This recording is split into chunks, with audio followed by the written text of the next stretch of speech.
Hey guys, Chris with Tillman Family Farms. It is a Tuesday and I am home a little after lunch. We got a cow problem and never dealt with this before, so not quite sure what to do. Got a vet that is counseling us currently. Not sure what that's going to amount to, them coming out or whatever, but let me show you what we got going on.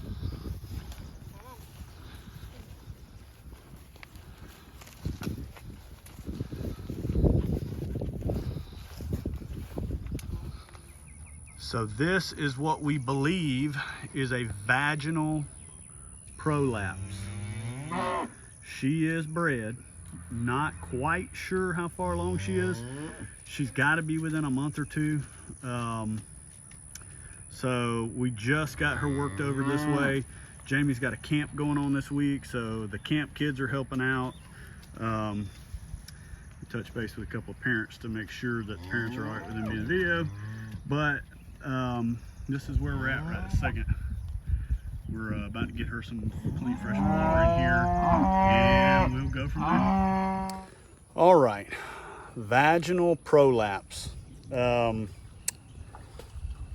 am desperately reading and learning, trying to figure out what the heck's going on. Jamie has been in good communication with the vet, and as always, so our vet was actually going to be headed out to Miami for vacation this afternoon. So it's a pretty simple something that's got to happen here. That we're going to have to work the cow into the head chute. We will have to clean all of that tissue very, very well. And then we're going to have to massagingly work it back inside of the cow. And then, and when Jamie gets back, I'll have to get her to explain this a little bit better. So she was in the medical field, so she feels really comfortable with doing this next part, which is, it's some type of exterior suture, but you go back and forth about 3 or 4 times across the back of it. And then you have to watch as far as your birthing type stuff, and you have to keep a close eye on her and all that stuff, which we plan to pull her from the breeding herd and put her with these stalker calves back here behind us so that we can keep a little bit better eye on her. But that's where we're at right this minute. Jamie's gone to the vet to get the correct suture that she needs, and when she gets back, hopefully my son will be home from work, and we will work her into the chute and start attempting to do this. Farming, you got to learn how to do all sorts of stuff. So here we are. This is where we're at, and this is what we're about to get into. All right, so we have her in the head catch. Probably not going to be able to do much videoing on this as it's happening, but I will catch you up once it's done. So got Kenny here is here to help out, and Jamie's going to be doing all the hard work. So we'll catch back up in a few. Processed.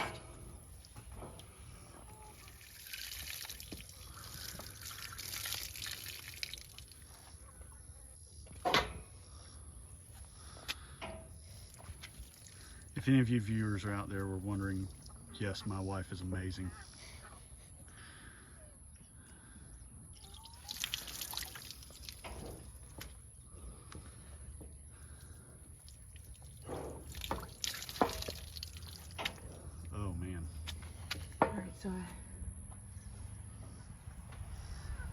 So everything is back in now.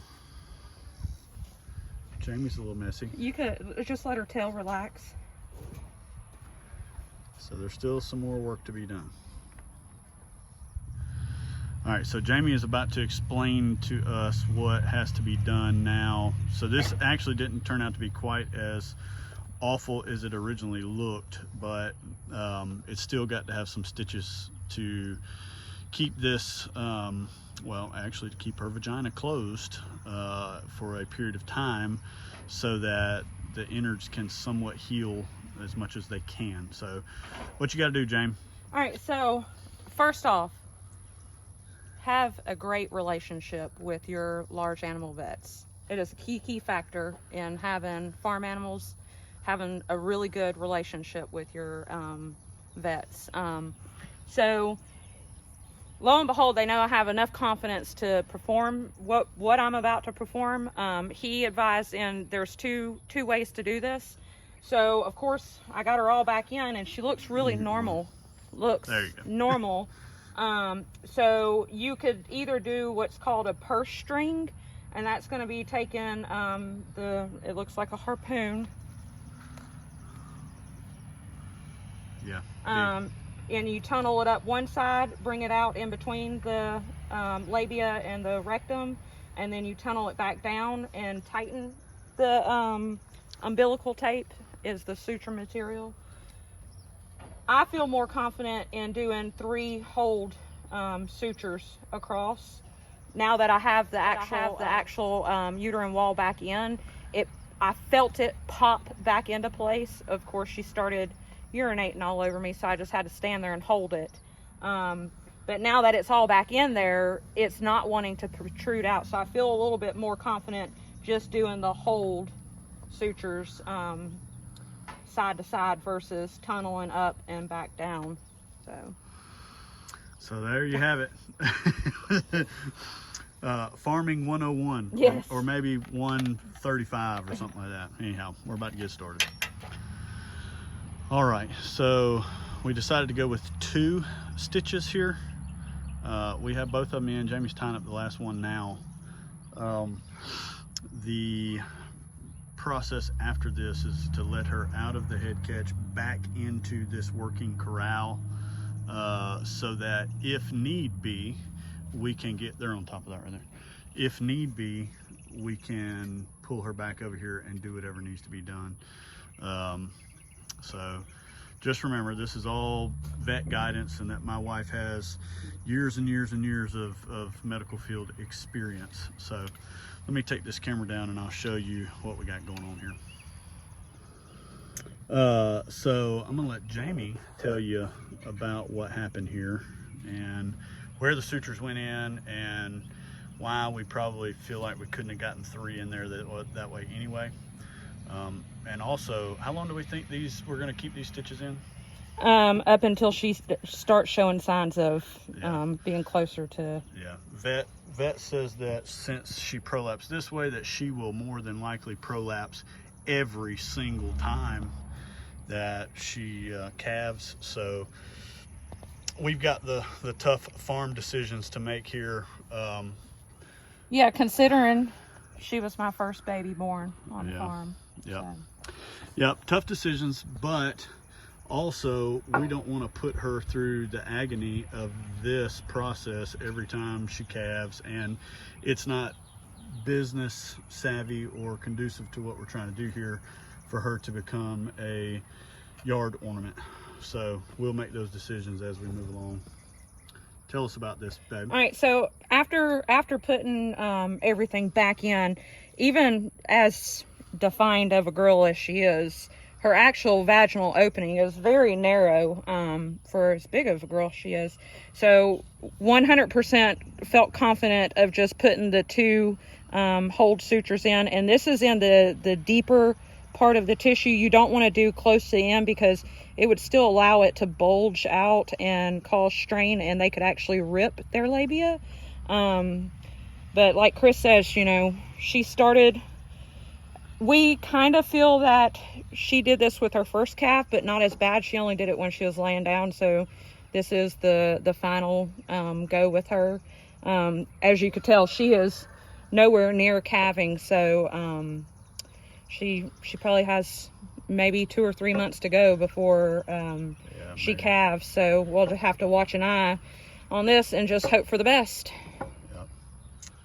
So Jamie, is this your first time Yes. with a cow like this? Yeah. You did. I mean, you didn't feel like you were out of place or should be on a watch list or anything, do you? No, I mean, this is my first cow vagina that I've had to operate on.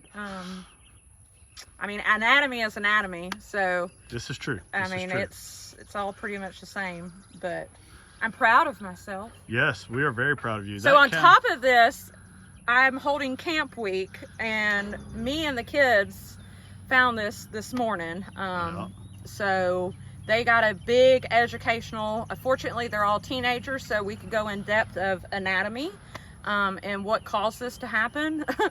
And they weren't littles asking like odd questions. So it was very educational for that group of kids to see this. They actually helped get her out of the big herd into the big pasture, and then we walked her to the catch pen. It was a smooth transition, so it was pretty neat for them to be involved in it. Yeah, all the kids got to cowboy without a horse. Yeah.